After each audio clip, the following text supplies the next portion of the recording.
Hello friends, welcome to அல்ட்ராடிபி channel. நாம் இப்போ பார்க்க போகிற டாபிக் ஆதார் கார்டில் வந்து பார்த்தீங்கன்னாக்கா ஒரு நியூ அப்டேஷன் வந்து கொண்டிருக்காங்க. அதை பற்றின டீட்டெயில்ஸ் தான் நம்ம இந்த வீடியோவில் ஃபுல்லாக பார்க்க போகிறோம். நாம் வீடியோவை பார்க்குறதுக்கு முன்னாடி நீங்கள் இது வரைக்கும் நம்ம சேனலை சப்ஸ்கிரைப் பண்ணலைன்னா மறக்காமல் சப்ஸ்கிரைப் பண்ணிங்க. கூடவே பக்கத்தில் இருக்கக்கூடிய பெல் ஐக்கானை கிளிக் பண்ணி ஆல் அப்படின்ற ஆப்ஷனை செலக்ட் பண்ணிங்க. அப்போ தான் நம்ம சேனலில் போஸ்ட் பண்ணுற எல்லா வீடியோஸினுடைய நோட்டிஃபிகேஷன் உங்களுக்கு உடனே கிடைக்கும். வீடியோவை ஸ்கிப் பண்ணாமல் முழுசாக பாருங்கள். வாங்க நம்ம வீடியோவை பார்க்கலாம்.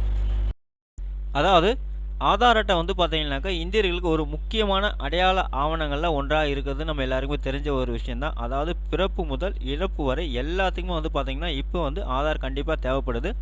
அரசு மற்றும் தனியார் வேலைகளுக்கு ஆதார் அட்டை பயன்படுத்தப்படுகிறதுன்னு சொல்லியிருக்காங்க. இந்த அட்டை தற்போது மோசடி செய்யப்படுவதாக புகார்கள் வந்துள்ளன சொல்லியிருக்காங்க. எனவே மோசடியை வந்து பார்த்திங்கன்னா தடுக்க ஆதார் விதிகளில் வந்து மாற்றம் செய்யப்படலாம் அப்படின்னு சொல்லியிருக்காங்க. அது மட்டும் இல்லாமல் குழந்தைகளுக்கான நீல ஆதார் அட்டை வந்து மற்றும் மற்ற அனைவருக்கும் இந்த அட்டை மிகவும் அவசியம் அப்படின்னு வந்து சொல்லியிருக்காங்க. அதாவது அரசு புள்ளி விவரத்தின்படி வந்து பார்த்திங்கன்னா இந்தியாவில் 130 கோடி மக்களுக்கு ஆதார் அட்டை வந்து இருக்கிறதா சொல்லியிருக்காங்க. ஆதார் அட்டையை புதுப்பிக்க மத்திய அரசு வட்டாரங்கள் தெரிவிக்கின்றன சொல்லியிருக்காங்க. ஆதார் அட்டையின் பயன்பாடு இன்னும் எளிதாக்கப்படலாம் அப்படின்னு சொல்லியிருக்காங்க. இனி வாடிக்கையாளர்கள் வந்து பார்த்திங்கன்னா நீண்ட வரிசையில் மணிக்கணக்கில் காத்திருந்து கைரேகை மற்றும் ஓடிபி வந்து கொடுக்க தேவையில்லை அப்படின்னு வந்து சொல்லியிருக்காங்க. இப்போது கேமரா முன் நின்றால் வேலை முடிந்துவிடும் அப்படின்னு வந்து சொல்லியிருக்காங்க. கைரேகைக்கு பதிலாக வாடிக்கையாளர்களின் முகத்தை நேரடியாக ஸ்கேன் செய்வதன் மூலம் அனைத்து வகையான வேலைகளையும் செய்ய முடியும் அப்படின்னு சொல்லியிருக்காங்க. மேலும் இது தொடர்பாக புதிய தொழில்நுட்பங்கள் வந்து கொண்டு வரப்படும் அப்படின்னு எதிர்பார்க்கப்படுறதா சொல்லியிருக்காங்க. வங்கி, இ-காமர்ஸ் மற்றும் பயணத்தில் வந்து அதிக நேரம் வந்து மிச்சமாகும் அப்படின்னு வந்து சொல்லியிருக்காங்க.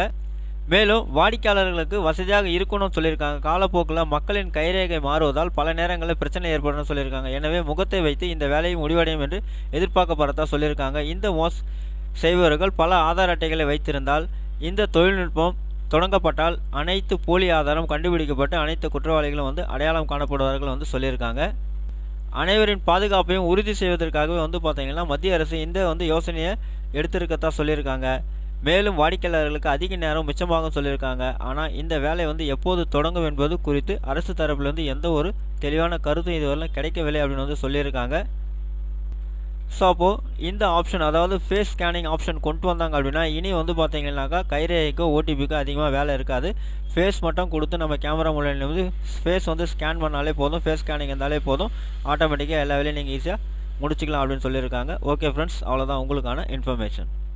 இந்த வீடியோ உங்களுக்கு பிடிச்சிருந்தா லைக் பண்ணுங்கள். அது மட்டும் இல்லை, இந்த வீடியோவை நிறைய பேருக்கு ஷேர் பண்ணுங்கள், கமெண்ட் பண்ணுங்கள்.